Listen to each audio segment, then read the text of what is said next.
I'm going to kick this off in the grand tradition of academic medical talks with a disclosure slide. And my disclosure is that I love space. This is not an impartial talk. I have been a space nerd since I was a little kid, and I am hoping that by the end of this talk, you will love space too. That picture on the right is me at space camp in 4th grade. I think I'm in the lunar landing module. Those two bottom left photos, I did a postdoc at the NASA Johnson Space Center looking at human health in space to support astronauts. And that picture in the top left is me interviewing to become an astronaut. I am not an astronaut, but that was the most fun I've ever had interviewing for a job. So when people think about space, a lot of what we're doing right now is sending people on rockets to enjoy the environment and look around. But I want you guys to take away from this talk that there is a lot more to do in space than look around. I'm going to tell you a little bit about how we are using environments here on Earth, starting with the hospital, to help support human health in space, and then also what we can bring back from the space environment to Earth to support life for everyone here. So when people think about space and living in space, these are the kind of images that often come to mind. These are real concepts from companies that are developing new space station platforms. They are clean and beautiful and spacious and look like a lot of fun to be in. Big windows, lots of expansive views to enjoy. This is the reality of what life in space is like right now. It is a small, cramped, enclosed environment. You're living in the habitable volume of a 737 with 7 of your best friends, eating, living, sleeping, working out, all in the same area. It's cramped, it's noisy, it vibrates, and it can create a lot of stressors for humans that are trying to live and work in this environment.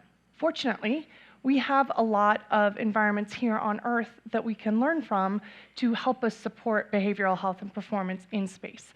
So throughout human history, we have been explorers. There is a lot of precedent of people and communities voyaging out beyond the boundaries of the known world to explore. There have been ships in the 1800s that have gone to the North Pole and gotten stuck in ice with crews of 20-something people for over a year and a half, and they've had to learn how to live and adapt and work together in these small enclosed environments. And we've learned from these anecdotes the importance of things like novel sensory stimulation, varied foods, fresh foods, more importantly, exercise, and meaningful work. We're also able to study human health on Earth in environments that parallel space in a more controlled setting. So that picture in the top left is from the Mars Desert Research Station.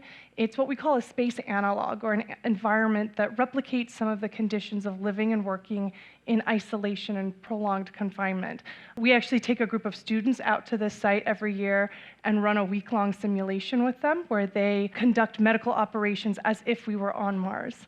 We also use operational environments on Earth like submarines and Antarctic research stations to, again, help us understand how to support not just astronauts living and working in space, but other operational communities working in isolation and confinement. So this is just an example of a little bit of the work that our lab has done to support cognition and performance in long-duration space travel. We've done studies on the International Space Station, looking at brain health and immunology.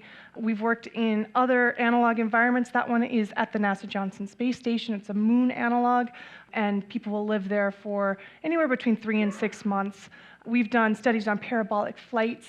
These are approaches to using aircraft to simulate microgravity for a few seconds. You get about 30 seconds at the peak of the parabola of microgravity exposure. It's a great environment to test new hardware and technologies for supporting health in space. And again, we've done some work with a variety of medical environments and at the South Pole. We've also sent some work to space that we're really excited about. We have a proprietary MGH-developed brain monitoring tool that we have sent with our colleagues at Virgin Galactic. That was really exciting. We got to monitor brain functioning through all phases of flights. So these are just some examples of brain and behavior research, but I do want you guys to know that there are a lot of other body systems that are impacted by microgravity. So pretty much every system of your body is adapted to live here on Earth in 1G in one atmosphere. So there are a lot of different impacts that humans experience in space.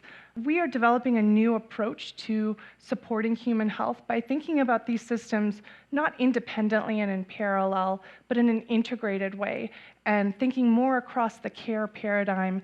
So we're starting with screening, then monitoring, diagnosis, and treatment. And we're developing integrated approaches and personalized medicine technologies to really help us support human health in space through new technologies.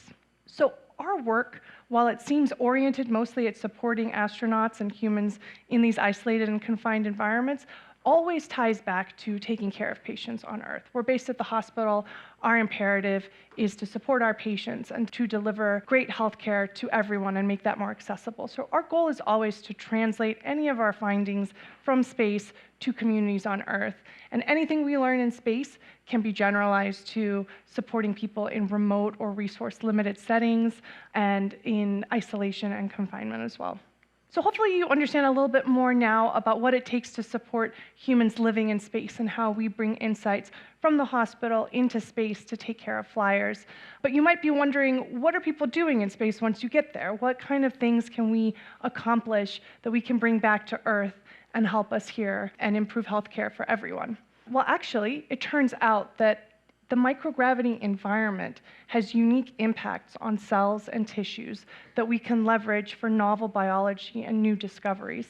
In space, you don't have gravity-dependent convection or sedimentation, and this can result in the formation of three-dimensional cellular structures that are more representative of disease states in the body. It allows for the generation of models, we call them organoids. They're small, microscopic, multicellular structures on chips that we create to model diseases and study new therapeutic approaches. This environment also allows for the creation of proteins that crystallize in a much more pure and uniform structure. And this allows for the formulation of new compositions of matter and new approaches to making protein-based drugs and implantables and different kinds of medical solutions. There's also a tremendous amount of work happening in regenerative medicine in space. It's really exciting, the kind of three-dimensional structures and scaffolding that are possible when you remove gravity as a component. So these are a few exciting things that are happening in space that make this an environment where we can really do breakthrough medical research. The last thing I want you to be aware of is that space seems to have an accelerative impact on cells and tissues. And we've found that space and microgravity will accelerate tumors and the course of disease states. They'll lead cells to reach more neurodegenerative states. And they can also be great models for aging and a really fruitful environment for studying longevity. So these are a few of the areas that we've talked about and the way that these physical reactions of the cells and the tissues can be translated to the creation of new medicines, new implantables, and new synthetic tissues that we can use for transplant medicine. I know this might sound a little bit far out there, but I do want you to know that this is work that's happening today. In fact, we have over 25 years of high throughput science on the International Space Station. The International Space Station is actually a US designated national laboratory, which means that part of it has been set aside specifically for work to support humans on Earth. And we have hundreds of papers in leading journals by excellent scientists that really established this and demonstrated that these innovations are prime time. We are ready to start biomanufacturing and producing new drugs, new therapeutics, and potentially new transplant organs in space. Healthcare, I think, is a particularly prime area for bringing this kind of innovation. There was a study recently by the World Economic Forum and the Harvard Business Review that estimated the enormity of the space industry and how it's going to grow in the future, and made a point that every industry should have a space strategy, including healthcare. The time is right now for this progress of bringing space biomanufacturing and bringing the results back down to Earth. In the last few decades, the increase of rocket launches has been a huge game changer in the space industry. We've gone from the order of about a few hundred rocket launches to over 3,000 a year with all of the various rocket companies that now exist. Launch costs have also dramatically dropped by orders of magnitudes. In the shuttle era, it would cost you $200,000 to send a pound of payload to space. Now that number is closer to maybe $1,500, and within the next 10 years is projected to drop to the order of hundreds or tens of dollars. So at this point, you can send something to space if you can ship it to Australia. And in fact, you can also bring it back, which is probably the most exciting innovation that is enabling biomanufacturing in space.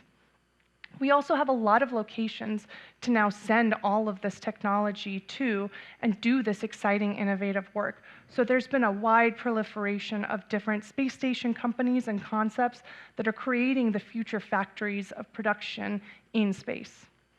And we have all the technology in place that we need. There's been a development, you'll see here on the right, of things like bioreactors that work in space, technologies for 3D printing.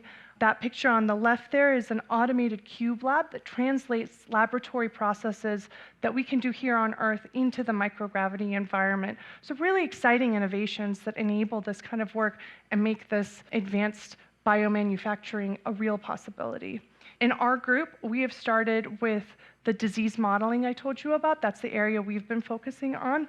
And we partnered with the MGH Cancer Center, a real world-class research institution, to send patient-derived gastric cancer organoids, those are those models we talked about, to the International Space Station. We flew them on a SpaceX rocket, and we sent them to space for 37 days to observe the effects of microgravity on these tissues. This was the first time that solid tumor samples and clinically annotated samples with patient outcomes had been sent to space. And we found that microgravity did accelerate their progression to a metastatic phenotype, meaning that it really fast-forwarded the progression of these cells to a more aggressive disease state. And this is important because it allows for much faster research and testing of new therapeutic approaches to target areas to treat things like cancer. I wanted to also let you know, in addition to the work that we're doing in space, we in our center are very invested in building Boston and Massachusetts as a new space life science hub. We have a tremendous amount of knowledge and expertise and innovation already in the healthcare space here in Boston, and it's just ripe for innovation and collaboration. So we're really excited about building this community and bringing more work here to the Boston area in space life science. We also do a lot of teaching and outreach activities. Those are some of my students doing a parabolic flight testing some of their exercise equipment. This is another photo of our colleagues at the University of Colorado Boulder that run that class I told you about, using that Mars analog facility to teach students. And we sponsor a lot of different grand rounds events, talks, lectures, seminar series, and community outreach events like the Massachusetts Space Week that we collaborate with the Massachusetts Space Consortium on. So please do check all of those out. I hope you guys have learned a little bit about not only the way here we can use innovations from the hospital to support humans in space, but also more about what we're bringing down from the space environment that will help people on Earth. Thank you so much for your time. That QR code takes you to our update page. You can follow us, and I'm glad to take any questions. Thank you.